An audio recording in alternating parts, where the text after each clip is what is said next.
Alright, welcome to the second episode of the series BMW E36 front strut restoration. First episode I disassembled all the struts, cleaned all the parts, and also painted the front struts in silver. Rusty but not too bad. I cleaned up all the bits and pieces, rubber mounts, the top mounts, set of top bearing mounts as well. I have the bump stops, winter reuse. These were the best ones out of the set. What I'm going to put on with this type of springs is this. I have a set of Vogtland lowering front springs. These are specifically for four-cylinder BMW E36 series, so they're approved for that. I'm going to install these springs now on the struts and film along the way how I'm doing it. This is all gonna basically via hand tools. I have my spring compressor set here, gloves, just a ratchet, and we'll see if I can do it this way. I also have a power tool impact just in case. I do have to be a little bit careful about mounting the spring compressors to the spring, which I showed in the last we disassembled it. It's pretty much just reverse procedure now and assembling it, but still they're going to be on a lot of pressure, so you do have to be careful, and I do not recommend doing this at home or copy what I'm doing. This is all at my own risk. Get started. The gloves on. So first thing what we have to do is get this spring. This is the rubber piece that will sit here like so in this slot. And this spring, you have to be careful or watch out. The writing is facing up, you can read it. And this piece here has to sit in here like so. This is the position against the stop of the rubber mount. And now the tricky part is, of course, you cannot take the other pieces. I will show you. Assemble this without compressing the spring, because basically you can see here there is still this much travel between the thread and where you're gonna basically mount the top shock tower with the nut here. So there's no way you can put the nut on here. There's like a plate like this, you're gonna have to compress the spring by probably this much. So that is the first thing what you need to do, is compress it so we can assemble all this. Alright, put it like so. For this I need to find a good point of attack for the clamps, so I have a lot of travel, and the more travel the better, so I do have to go down quite a bit. This is not going to be enough, so to make sure, probably somewhere here would be good, where you have a lot of travel, where you can compress it. So let's first set this up like so. Let's just get it started, at least like so. And then of course, yeah, great fucking hell.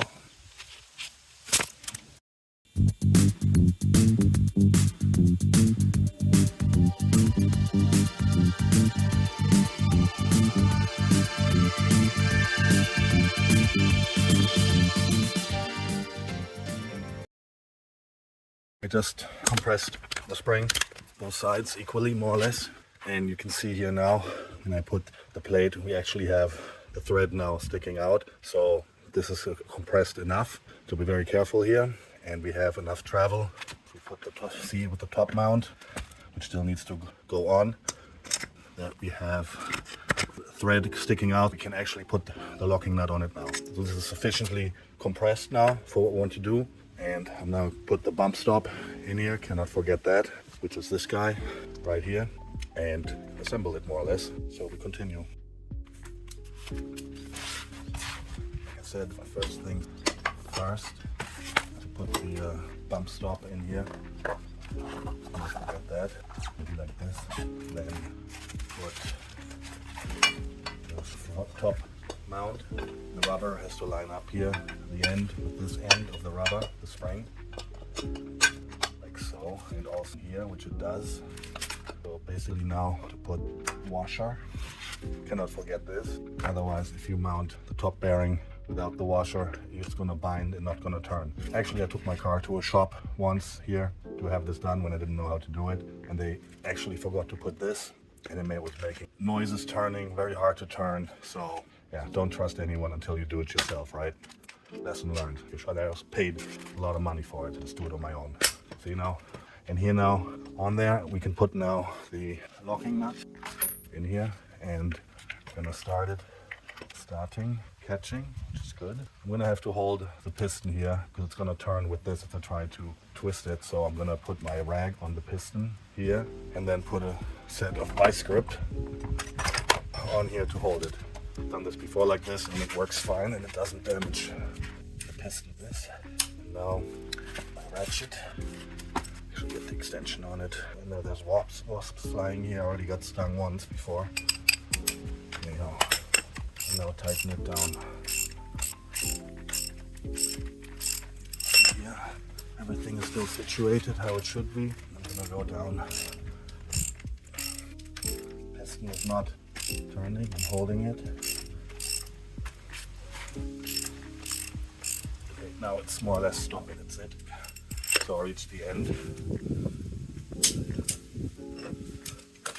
I'm gonna put an impact on here, just torque it down with the impact. I know there's a different way to do this, proper way with torquing it. I've used the impact before on this, just a couple of bumps, and it's been holding up fine on my other car, so I'm just gonna continue doing it that way.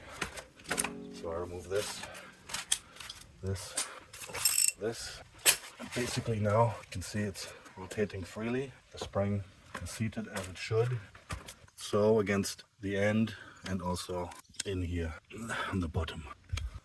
Basically, we're done here already. That's it, more or less. Spinning freely, the bump stop is on, can bump fine. And now the only thing left to do is decompress the spring and take the spring compressors out.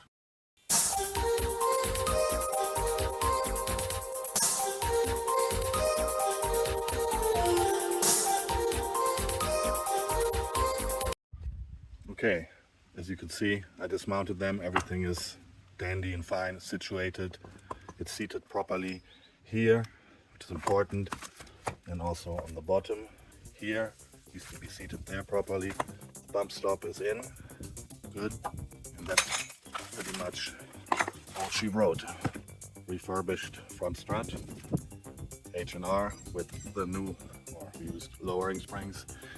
These, I don't know if I mentioned before, should be 30 to 40 millimeter lower than stock, so I'm hoping the front comes down a little bit.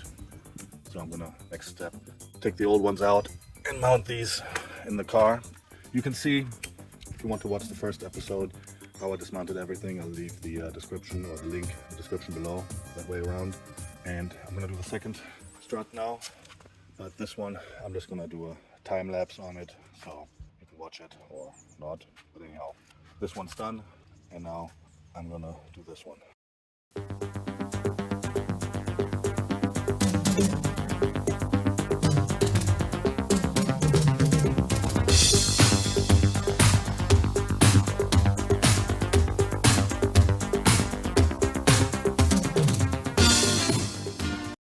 The struts were assembled successfully.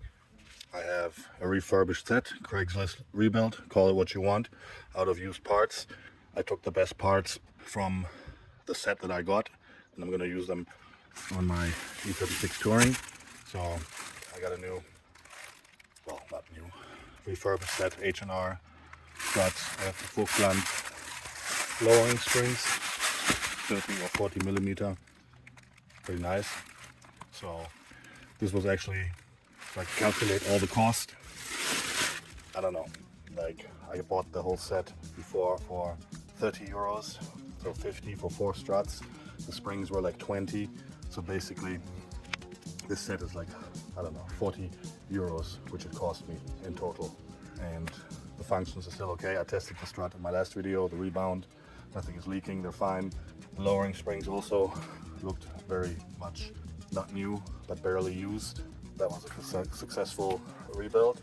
Next video in this series is going to be then swapping these struts into my E36 Touring in the front and getting rid of the stock M Sport struts, which I think are only 15 or 10 millimeter lower, and to these, which are 30 or 40. So right now the car is kind of too high in the front, and with these struts I'm hoping it will come down a little bit to reduce the gap between the wheel and the fender. That's the plan, at least. That's it. for today's episode.